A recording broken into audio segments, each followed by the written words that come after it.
Welcome back. It is me, BrittReacts, and today we're going to react to part 2 of Dave Allen discussing driving. Let's see what else he has to say.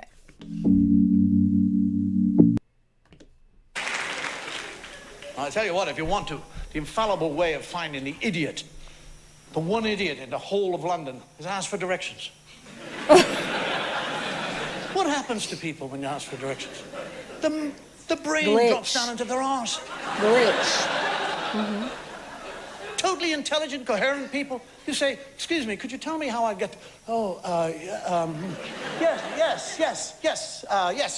Now let me see. Yes, you, you go, yes, you go up, and go... Left? Yeah, no, right, left, right. Yeah, you go left and then right, and right. No, maybe you're not pointing in the right direction. No, maybe you better... It's like taking directions from John Bloody Major. All right, we watched part 1. If you haven't watched that, click out of this, go to that, and come back. It was hilarious. It was triggering. It was me, okay? If I can be honest, it was so me. And I explained I love to ride Passenger Princess for many of the reasons he listed. This again is, and I mentioned this in the previous reaction, this specific scenario is very indicative of the 90s, pre-GPS, pre-MapQuest, where you really did used to like stop and ask a stranger for directions if you were lost. And I can imagine how like difficult that might be. I think that part of life, I was too young to have like ever experienced someone asking me for directions, and I can't like, I'm talking like real directions, not like, where's the nearest Target? I'm talking like over the hill and through the woods. But I was saying I remember MapQuest, like my family used to drive like up the East Coast, and I remember my uncle like printing out MapQuest and having it in the dash. Like it's just so crazy. But yeah, this is clearly prehistoric times, people. 1993, come on, I was 5 years old. I can imagine though, you know how to get somewhere by memory or just, because you know how to get there. But when someone asks you, your brain like turns to mush and you're like, yeah. This is like, I can imagine how true this actually is. Okay, so he's talking about London and being, or British. It feels like he's talking about driving in London or Great Britain or whatever. But I thought he was Irish. Did he reside in London? Someone let me know in the comments. I'm just interested to know why is his show in London right now? I know typically if you live in Europe, you can frequent other places frequently. I'm done. You're not pointing in the right direction. No, maybe you better... It's like taking directions from John Bloody Major. I don't know who he is. It's all the people who lean into the car. You ever get those ones? You ask for directions, you've got a head beside you. Ew. Little dewdrop beginning to come out of the nose. Ew, 6 feet. You don't hear a word they say. All you're thinking is going to drop on my trousers. Yuck.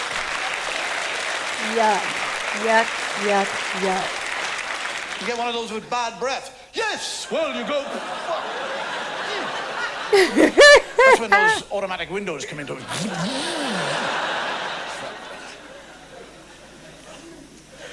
Directions. I suppose Ireland is the best place in the world for directions.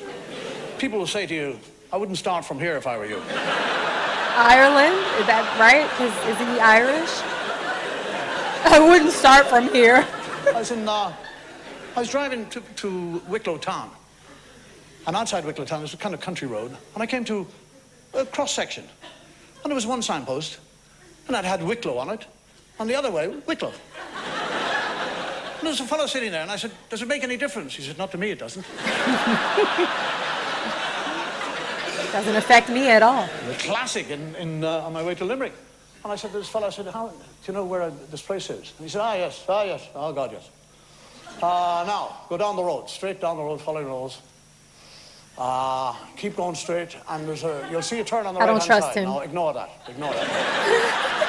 And then there's a second turn on the right-hand side, ignore that one as well. And there's 2, 3, 4, 5 turns on the right-hand side, ignore them. Then you see a house on the left-hand side, you turn left there, that's where you want to go. The guy's giving, like, I don't need that. Just tell me where I need to turn.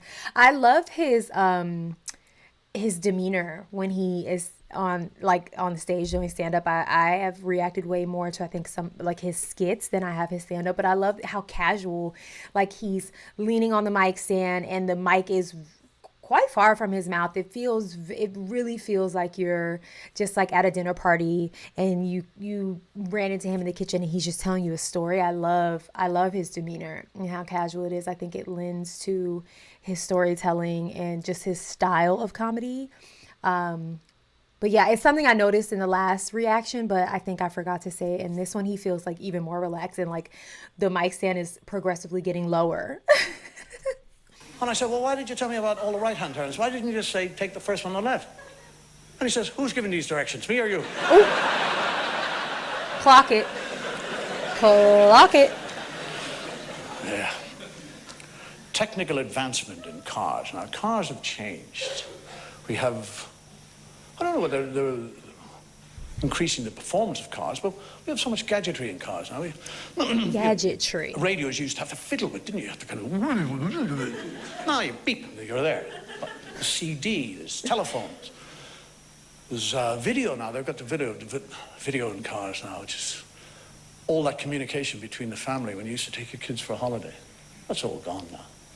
All that family fun. Daddy, daddy, daddy, daddy, daddy, daddy.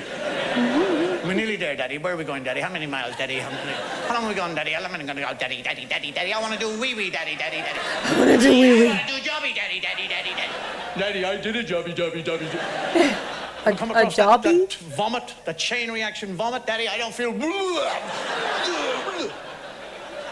Technicolored yawn being splattered across the back of the car. All those games, I Spy with My Little Eye. What if you're a dyslexic family? So, oh! I Spy with My Little Eye, somebody beginning with H. River, yes.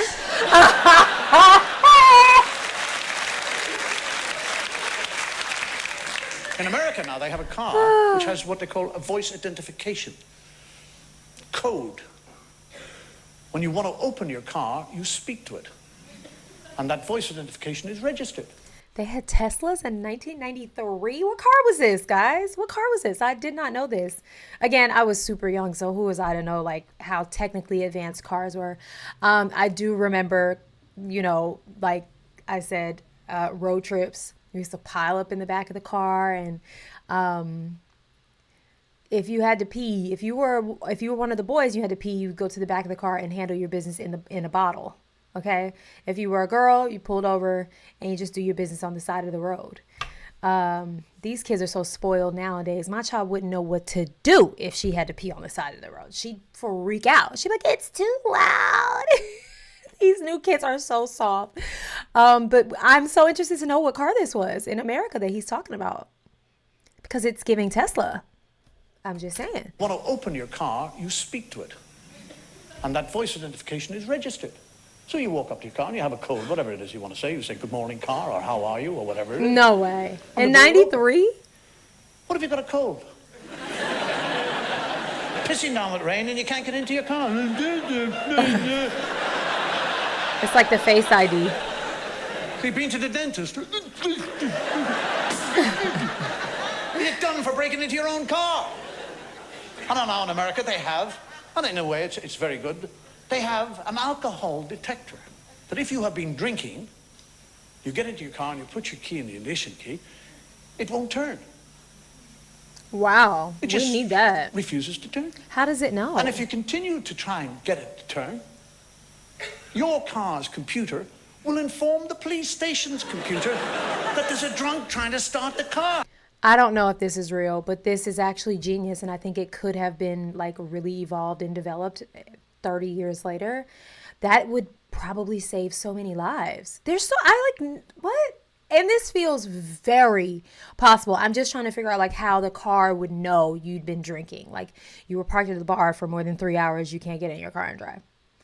Or like, is there a breathalyzer somewhere in the car? Like what? That would that would change lives. Like, real deal. That's crazy. Will inform the police station's computer that there's a drunk trying to start the car.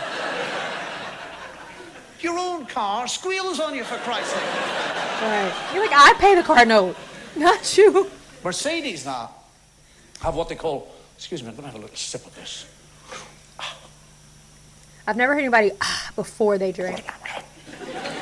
Mercedes have what they call automobile intelligence. You have a computer in your car. Okay. And if there's any sort of malfunction in any part of the car, your computer will inform you. You'll be sitting there, and the computer will go, your windscreen wiper is malfunctioning. Your fan belt is broken. Your carburetor is burst. Your battery is flat. There is a puncture in the front tire. I'd sell this piece of shit if I were you.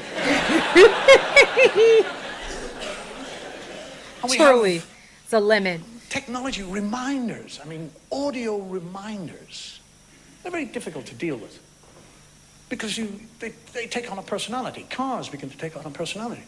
Not a car that informs me when the door is open, the door is open. Voice says, door open, door open, door open. Now, every time I open the door of a car, I don't necessarily get in and drive it away. I could have it in the garage. I could be loading it or cleaning it. And he's in there going, door open, door open. That reminds me of like the BMW sound when like you don't have your seatbelt on and it never goes off. It's like at first you're like, oh, that's a charming kind of sound, and then it keeps going. It's like it's like really annoying. I have a 2023 vehicle, and it has a safety feature where I'm kind of calling myself out because it goes into action more often than I'd like to admit. Where if you like go to get out of the car and your car is not in park, it like it will park itself. It's really crazy. But also like when I was sick, there was a time where I had to like open my car door at a stop light and like spit. TMI is super disgusting, but it's a bodily function, and I was sick. Okay, lady spit, guys. Oh, let me take that back. Get your mind out of the gutter. Anywho, so I did that, and I went to close my door, and like I was at the light had turned green, and like people were behind me, and I went to drive off, and my car had parked itself, and it wouldn't. So in order to get your car to drive again, you have to put it in park and then put it back and drive. And people were like honking at me because I like did not know about this feature. Some of the features are, I mean, they are the way technology has advanced. I mean, 30 years from this situation, 30 plus years. And it's just like, I wonder what Dave would have to say now, because cars have really, and I think I have a very like basic smart car, if you will. Like I don't have all of the like high tech stuff. That's not like the type of car I have. It's meant to be less, anyway, it doesn't matter.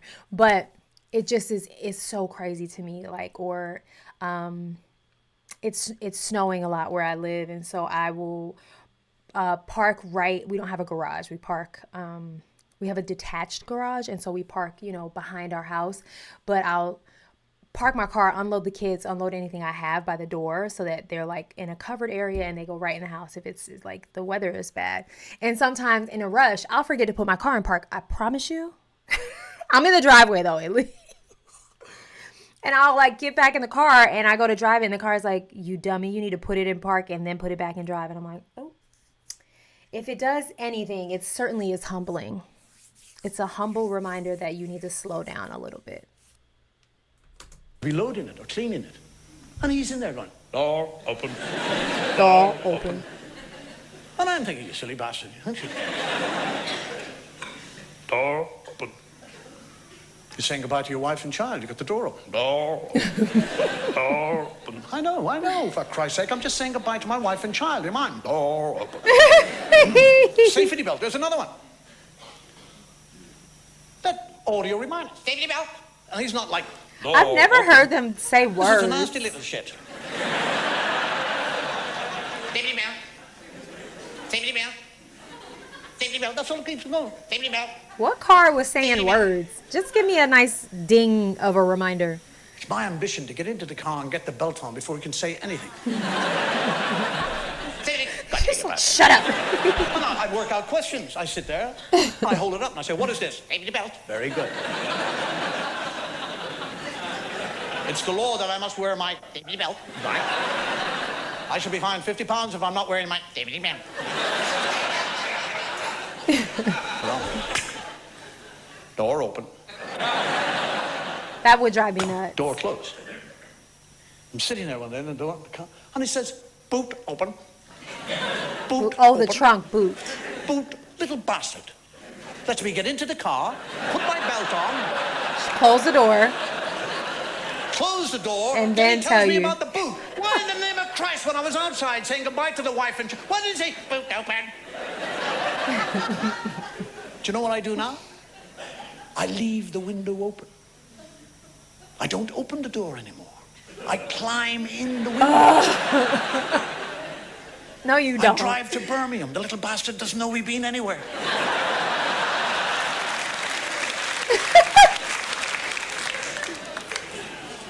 That's funny. Amazing.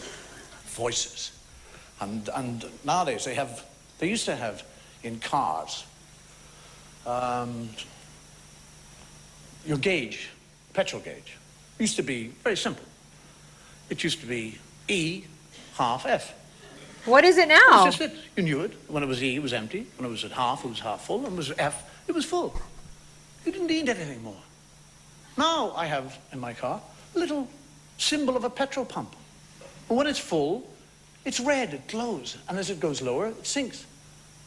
And when it gets to a certain point, the designers of the car feel that the driver must be informed that the petrol is going low. You're not capable of working that out with your own head. A voice comes on. Petrol. And this is not like that's the door annoying. open or the little bastard. Safety belt. This is an authoritarian voice. Petrol. Petrol. Oh. And the further you go without getting petrol, the designers, I suppose, have inbuilt a slight panic. So Not this a authoritarian panic. voice goes from petrol to petrol. Petrol. You better get some gas. Petrol. And the further you go, petrol, petrol, petrol. That would drive me nuts. I run out of petrol purposely. All right, I want to know in the comments how many of you are like ride it till I'm riding on fumes, or like do you just fill up at half a tank? My grandmother, as long as I've been on this planet, has never let her car go past half a tank. She doesn't drive often. And even when she used to drive more often, it wasn't very far. So it's not like she was filling up every other day. But that's her thing. Like if her car gets past half a tank, she is not happy.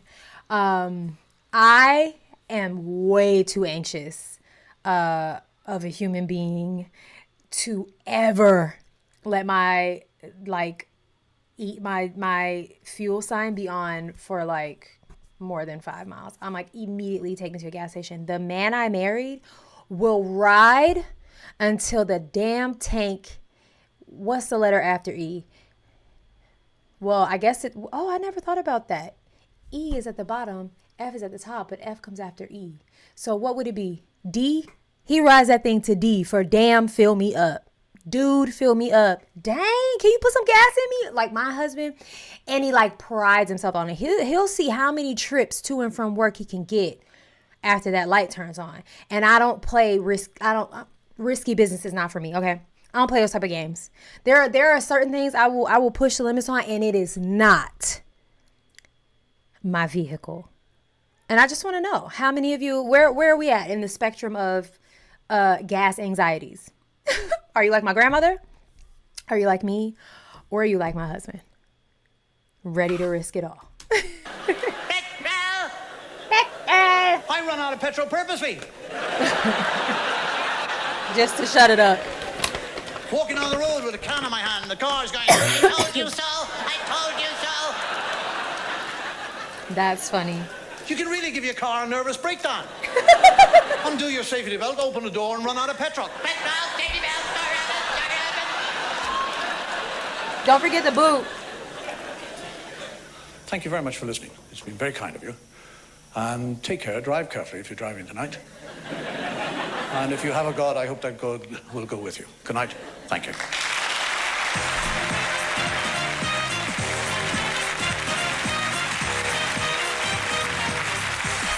That was great.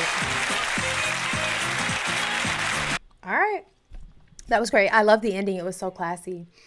Drive home safely. If you have a God, I hope he goes with you. Dave Allen is funny. Driving is awful. It's literally awful. And I think the takeaway here is I want a driver. That's the takeaway. All right. Let me know the answer to my question down below. I'm really interested to know like where we all stand as far as the gas tank. Super interested. Thank you for watching part 1 and part 2. This was fun. Everyone was like, I can't wait for part 2. I can't wait for part 2. It was worth the wait for me. I hope it was worth the wait for you. Go and have the day you deserve.